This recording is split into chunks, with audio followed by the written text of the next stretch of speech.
മുഖ്യമന്ത്രി പിണറായി വിജയന്റെ മകൻ വിവേക് കിരൺ ഗുരുവായൂർ ക്ഷേത്രത്തിൽ ദർശനത്തിനെത്തി.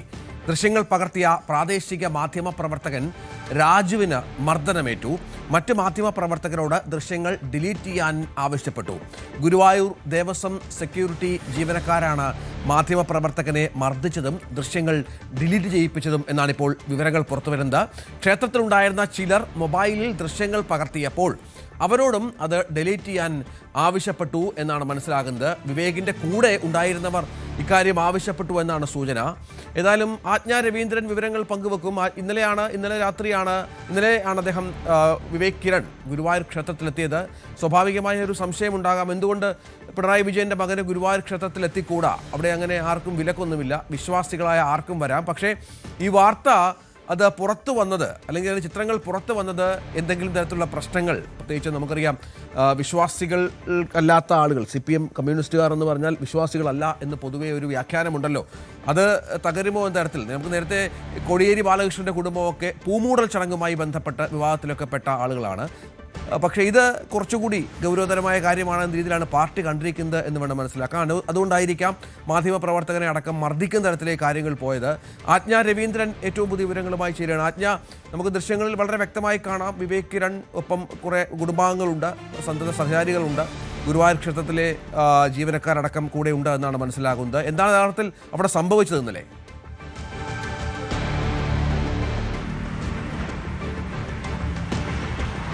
രഞ്ജിത്ത്, ദേവസ്വം അഡ്മിനിസ്ട്രേറ്റർ OB അരുൺകുമാറിനൊപ്പമാണ് ഈ ഗുരുവായൂരിൽ മുഖ്യമന്ത്രിയുടെ മകൻ വിവേക് കിരൺ ദർശനം നടത്തിയത്. എന്തായാലും രഞ്ജിത്ത് പറഞ്ഞതുപോലെ തന്നെ മുഖ്യമന്ത്രിയുടെ മകനായതുകൊണ്ട് ഗുരുവായൂരിൽ ക്ഷേത്ര ദർശനം നടത്താൻ പാടില്ല എന്നുള്ള ചോദ്യങ്ങളൊക്കെ ബാക്കിയാകുന്നുണ്ട്. എന്നിരുന്നാൽ പോലും സാധാരണയായിട്ട് VIP-കൾ ദർശനം നടത്തുന്ന സാഹചര്യത്തിൽ ആ ക്ഷേത്രവുമായി ബന്ധപ്പെട്ട് ഒരു കൃത്യമായിട്ടുള്ള അറിയിപ്പ് മാധ്യമപ്രവർത്തകർക്ക് ലഭിക്കാറുണ്ട്. ഇന്ന് VIP അല്ലെങ്കിൽ ഇന്ന VVIP ഇന്ന് ദർശനത്തിന് ഉണ്ടാക്കും, അതനുസരിച്ച് മാധ്യമപ്രവർത്തകർക്ക് അതുമായി ബന്ധപ്പെട്ടുള്ള ഇൻഫർമേഷൻ ലഭിക്കാറുണ്ട്. അതേസമയം അത് ഉണ്ടായില്ല എന്ന് വേണം മനസ്സിലാക്കാൻ. അതുമാത്രമല്ല, യാദൃശ്ചികമായി വിവേക് കിരണിനെ ക്ഷേത്രത്തിനുള്ളിൽ കണ്ട പ്രാദേശിക മാധ്യമ പ്രവർത്തകൻ പെട്ടെന്ന് ദൃശ്യങ്ങൾ പകർത്തുകയായിരുന്നു. അത് ദേവസ്വം സെക്യൂരിറ്റി ജീവനക്കാർ അത് കണ്ട് ഈ രാജു എന്ന് പറയുന്ന മാധ്യമപ്രവർത്തകൻ, അദ്ദേഹം അവിടുത്തെ പ്രാദേശിക മാധ്യമപ്രവർത്തകനാണ്, രാജു എന്ന് പറയുന്ന മാധ്യമപ്രവർത്തകനെ മർദ്ദിക്കുന്ന ഒരു സാഹചര്യത്തിലേക്ക് എത്തി എന്നുള്ളതാണ് പ്രധാനപ്പെട്ട കാര്യം. അദ്ദേഹം തന്നെയല്ല, അദ്ദേഹത്തിന് രാജുവിൻ്റെ കയ്യിൽ നിന്ന് ഫോൺ വാങ്ങിച്ച് ഈ ദൃശ്യങ്ങൾ ഡിലീറ്റ് ചെയ്യുകയും ചെയ്തു. മാത്രമല്ല, അവിടെ ഉണ്ടായിരുന്ന ചിലർ മറ്റും മാധ്യമപ്രവർത്തകരോടും ദൃശ്യങ്ങൾ ഡിലീറ്റ് ചെയ്യാൻ ആവശ്യപ്പെട്ടു. മറ്റു ചിലർ ഫോണിൽ ദൃശ്യങ്ങൾ എടുത്തിരുന്നു. ആ ദൃശ്യങ്ങൾ എടുത്തതുമായി ബന്ധപ്പെട്ടും തർക്കങ്ങൾ ഉണ്ടായിരുന്നു. മറ്റ് ഫോണിൽ എടുത്ത ആളുകളോടും ദൃശ്യങ്ങൾ ഡിലീറ്റ് ചെയ്യാൻ പറഞ്ഞിട്ടുണ്ടായിരുന്നു. എന്തായാലും രാജു ഗുരുവായൂരിനെ മർദ്ദിച്ചിരിക്കുന്ന ഒരു സാഹചര്യത്തിൽ കൂടിയാണ് ഇതിൻ്റെ പ്രധാനപ്പെട്ട പ്രശ്നം എന്ന് പറയുന്നത്. അതാണ് എന്തുകൊണ്ടാണ് ഈ വിവേക് കിരൺ ക്ഷേത്രത്തിൽ ദർശനം നടത്തിയത് പുറത്തു പോകുന്നത് ഒരു നാണക്കേടായി കണക്കാക്കുന്നുണ്ടോ, അതല്ലെങ്കിൽ പാടില്ലാത്ത ഒരു കാര്യമായി തന്നെ മറ്റുള്ളവർക്ക് തോന്നുന്നുണ്ടോ, അതല്ലെങ്കിൽ പാർട്ടി അത്തരത്തിൽ അതിനെ കണക്കാക്കുന്നുണ്ടോ തുടങ്ങിയ കാര്യങ്ങളൊക്കെ ഇവിടെ ചോദ്യചിഹ്നമാകും. അവിടെയാണ് ആജ്ഞ പറഞ്ഞ പ്രധാനപ്പെട്ട ഒരു കാര്യം. സാധാരണ ഇത്തരം ആളുകളൊക്കെ ക്ഷേത്ര ദർശനത്തിന് വരുമ്പോൾ മാധ്യമപ്രവർത്തകരെ അറിയിക്കാറുണ്ട്. അവിടെ എത്തി ദൃശ്യങ്ങൾ ചിത്രീകരിച്ചത് ചുരുക്കം ചില മാധ്യമപ്രവർത്തകർ, 1-2 പേർ മാത്രമാണ് എന്നാണ് മനസ്സിലാക്കേണ്ടത്. അവർക്ക് ഈ വിവരം എങ്ങനെ കിട്ടി എന്നുള്ളതായിരിക്കാം ഒരുപക്ഷെ ദേവസ്വമായി ഭരണത്തിലുള്ള ആളുകളെ അമ്പരപ്പിക്കുന്നത്. അത് ഒരിക്കലും കിട്ടാൻ സാഹചര്യം ഉണ്ടായിരുന്നില്ല. ഒരു രഹസ്യമായി വന്ന് മടങ്ങുക എന്നുള്ളതായിരിക്കാം ഒരുപക്ഷെ വിവേക് കിരൺ വിചാരിച്ചതും ആഗ്രഹിച്ചതും മറ്റും. അത് പൊളിഞ്ഞു, പുറത്ത് ഉള്ള ആളുകൾ ഈ വിവരം അറിഞ്ഞു, മാധ്യമങ്ങളിലൂടെ പുറത്തു വരുമെന്നുള്ള എന്തോ ഒരു ഭീതി, അതിൻ്റെ പുറത്തുള്ള മർദ്ദനമാണെന്ന് വേണം കരുതാൻ.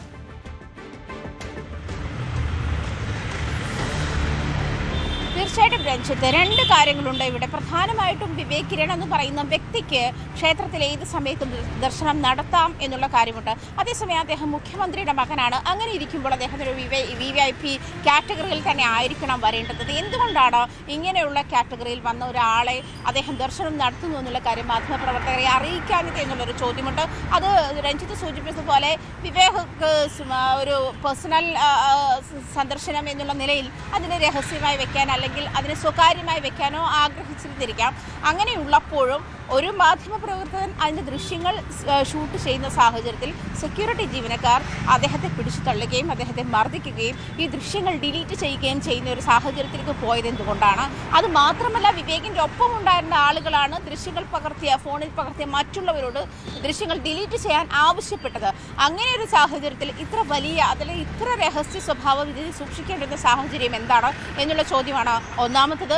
രണ്ടാമത്തെ കാര്യം, എന്തിനാണ് ഈ മാധ്യമപ്രവർത്തനെ കയ്യേറ്റം ചെയ്യുന്ന ഒരു സാഹചര്യത്തിലേക്ക് അത്രയും ഒരു കലുഷിതമായ ഒരു അന്തരീക്ഷം ക്ഷേത്രത്തിനകത്ത് ഉണ്ടാക്കിയത് എന്നുള്ള ഒരു ചോദ്യം ബാക്കിയാവുന്നുണ്ട്. ഇത്ര രഹസ്യ സ്വഭാവം എന്തിനാണ് വിവേക് കിരണിന്റെ ഗുരുവായൂർ ക്ഷേത്ര ദർശനവുമായി ബന്ധപ്പെട്ട് സൂക്ഷിക്കേണ്ടുന്ന അല്ലെങ്കിൽ അതിനെ അങ്ങനെ കൈകാര്യം ചെയ്യേണ്ടുന്ന സാഹചര്യം എന്താണ്? നേരത്തെ പറഞ്ഞതുപോലെ കമ്മ്യൂണിസ്റ്റുകാർ എല്ലാവരും നിരീശ്വരവാദികൾ ആകണം എന്നുള്ള ഒരു കാര്യം നിലനിൽക്കുന്ന സാഹചര്യത്തിലാണോ? അതല്ലെങ്കിൽ വിവേക് കിരണിന്റെ പൊളിറ്റിക്സ് അത് തന്നെയാണോ? അതല്ലെങ്കിൽ മുഖ്യമന്ത്രിയുടെ മകൻ വിവേക് കിരൺ കമ്മ്യൂണിസ്റ്റ് തന്നെ ആയിരിക്കണം എന്നുണ്ടോ? അതല്ലെങ്കിൽ കമ്മ്യൂണിസ്റ്റ് ആയിരുന്നാൽ പോലും അദ്ദേഹത്തിന് ക്ഷേത്ര ദർശനം നടത്താനുള്ള അനുവാദമില്ലേ, അല്ലെങ്കിൽ അവകാശമില്ല? തുടങ്ങിയ ചോദ്യങ്ങളൊക്കെ ബാക്കിയാവുന്നുണ്ട്. എന്നിരുന്നാൽ പോലും വിവേക് കിരൺ ക്ഷേത്ര ദർശനം നടത്തിയത് എന്നുള്ളതല്ല ഇവിടെ ബാക്കിയാകുന്ന പ്രശ്നം. എന്തിനാണ് ഇത്ര വലിയ രഹസ്യ സ്വഭാവം ഇതിന് സൂക്ഷിക്കുന്നത്? ഒന്ന്. രണ്ടാമത്തത് കാര്യം, എന്തിനാണ് ആ ദൃശ്യങ്ങൾ പകർത്തിയ മാധ്യമപ്രവർത്തകനെ മർദ്ദിക്കുന്ന സാഹചര്യത്തിലേക്ക് പോയത്? ആ ദൃശ്യങ്ങൾ പകർത്തിയ മറ്റുള്ളവരോട് നിർബന്ധപൂർവ്വം ദൃശ്യങ്ങൾ ഡിലീറ്റ് ചെയ്യാൻ എന്തിനാണ് വിവേക് കിരണിന്റെ കൂടെയുള്ളവർ ആവശ്യപ്പെട്ടത്? ദേവസ്വം ജീവനക്കാർ എന്തിനാണ് ഇത്രയധികം റിസ്ക് എടുത്ത് ഒരു മാധ്യമപ്രവർത്തകനെ മർദ്ദിച്ച് അദ്ദേഹത്തിന്റെ കയ്യിലുള്ള ദൃശ്യങ്ങൾ ഡിലീറ്റ് ചെയ്യാൻ മുൻകൈയെടുത്തത്? ഈ നേരത്തെ പറഞ്ഞതുപോലെ ദേവസ്വം അഡ്മിനിസ്ട്രേറ്റർ അരുൺകുമാറിന്റെ നേതൃത്വത്തിലാണ് വിവേക് കിരൺ അവിടെ സന്ദർശനം നടത്തിയത്. അപ്പോൾ നേരത്തെ തന്നെ ഈ VIP സന്ദർശനം ഇത്തരം കാര്യങ്ങളൊക്കെ മാധ്യമപ്രവർത്തകരെ അറിയിക്കാറുമുണ്ട്. അതിനനുസരിച്ച് ക്ഷേത്രത്തിൽ സെക്യൂരിറ്റി സാഹചര്യങ്ങൾ ഒരുക്കാറുമുള്ളതാണ്. പക്ഷേ ഇത് അറിയിച്ചിരുന്നിട്ടുമില്ല. അതായത് മൊത്തത്തിൽ ഇത് വിവേക് കിരണിന്റെ സന്ദർശനം പുറത്തറിയരുത് എന്നുള്ള ഒരു മുൻകരുതൽ എടുത്തിരുന്നതായിട്ട് വേണം ഇതിൽ നിന്ന് മനസ്സിലാക്കാൻ. അതെ, ഒരു ജാഗ്രത പുലർത്തിയിരുന്നു പുറത്ത് ഈ വിവരം അറിയരുത് എന്ന കാര്യത്തിൽ. പക്ഷേ നമുക്കറിയാം, രാജു അവിടെ സ്ഥിരമായി ദൃശ്യങ്ങൾ എടുക്കുന്ന ഒരു മാധ്യമപ്രവർത്തകനാണ്, ഒരുപാട് ബന്ധമുള്ള ഒരു മാധ്യമപ്രവർത്തകനാണ്, വർഷങ്ങളായി അവിടെ ഉള്ള ആളാണ്. രാജുവിന് നേരെ കയ്യേറ്റമുണ്ടായി എന്ന് പറയുമ്പോൾ അത്രത്തോളം ഈ വിവേക് കിരണിനെ അവിടെ കൊണ്ടുവന്നവരെ അല്ലെങ്കിൽ വിവേക് കിരണിനെ തന്നെ ഈ ദൃശ്യങ്ങൾ പുറത്തു വരുന്നത് അത്തരമൊരു സൂചന വന്നപ്പോൾ അത് പ്രകോപിപ്പിച്ചു എന്ന് വേണം തൽക്കാലം കരുതാൻ. അതാണ് രാജുവിനെ അടക്കം മർദ്ദിക്കാനും മറ്റും കാരണമായത്, ദൃശ്യങ്ങൾ ഡിലീറ്റ് ചെയ്യാനും മറ്റും ആവശ്യപ്പെട്ടത്. പക്ഷേ ഫോട്ടോകൾ പുറത്തു വന്നു. ആ ഫോട്ടോയാണ് പ്രേക്ഷകർ കാണുന്നത്. മുഖ്യമന്ത്രി പിണറായി വിജയൻ്റെ മകൻ വിവേക് കിരൺ ഗുരുവായൂർ ക്ഷേത്ര ദർശനം നടത്തി മടങ്ങുന്ന ദൃശ്യങ്ങൾ. അത് ഇന്നിപ്പോൾ രാഷ്ട്രീയ കേരളത്തിൽ വലിയ ചർച്ചയാണ്. മാധ്യമപ്രവർത്തകനെ മർദ്ദിച്ചതോടുകൂടി ആ ദർശനത്തിന് മറ്റൊരു തലം, മറ്റൊരു കളർ വന്നു എന്ന് മാത്രം. ആജ്ഞയാണ് വിവരങ്ങൾ പങ്കുവച്ചത്. കൂടുതൽ വാർത്തകൾക്ക് news 18 Keralam YouTube channel subscribe ചെയ്യുക.